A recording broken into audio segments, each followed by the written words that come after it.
পার্থ সাহেবের সুরের পরিবর্তনের কারণটা কি জানেন? কারণটা হচ্ছে পার্থ সাহেব কিন্তু শেখ পরিবারেরই। সো সে কখনো চাইবে না যে সংবিধান পরিবর্তন হইলে তার শেখের আত্মীয় স্বজন যারা আছে তারা ক্ষমতায় আসতে পারবে না। এটা কিন্তু প্ল্যান, কথা বুঝছেন? এটা আমরা সাধারণ জনগণকে যাই বুঝাইতেছে, এটা যে একটা আওয়ামী লীগ সরকারের একটা প্ল্যান। আর এরকম আওয়ামী লীগের সরকারের বহুত নেতাকর্মী মনে করেন এখন বিএনপিতে আছে, বিএনপির নামে চলতেছে, বা এটা আরো আগে থেকে বিএনপির নামে চলতেছে, কিন্তু কাজ ঠিকই আওয়ামী লীগের করে যেতেছে। সংবিধান এখন আসছে সংবিধান দেখাইতে। সংবিধান এতদিন কই ছিল? কোথায় ছিল এতদিন এই সংবিধান? আজকে এই সংবিধানের দোহাই দিয়ে তারা আওয়ামী লীগকে আবার পুনঃপ্রতিষ্ঠিত করতে চাইতেছে। আবার হবে একদিন। আওয়ামী লীগ যে খেলায় মেতে ছিল, বিএনপি সেই খেলায় মেতে উঠেছে।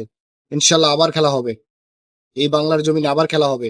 তখন বাংলাদেশ তো আওয়ামী লীগ সরকার ইন্ডিয়া গিয়া থাকতে পারে, কিন্তু বিএনপির কই যাইবে তাদের কোনো ঠিকানা থাকবে না, কোথায় হারিয়ে যাবে। তো আগের যে পরিস্থিতি, ওই পরিস্থিতিতে নিয়ে যায় না, যেখানে আছেন দেশের জনগণ নিয়ে সামনে এগিয়ে যান। আমরা এটাই আপনাদের কাছে চাই। সংবিধানে দোহাই দেন না। সংবিধান কোন জায়গায় ছিল না ছিল এটা দেশের মানুষ সব ভালো করে জানে। কারণ নির্বাচনের আগের কথা বর্তমানের কথা আপনাদের কথা অনেক চেঞ্জ হয়ে গেছে। মানুষ হন, মানুষ হন, মনুষ্যত্ব হারিয়ে ফেলেন না।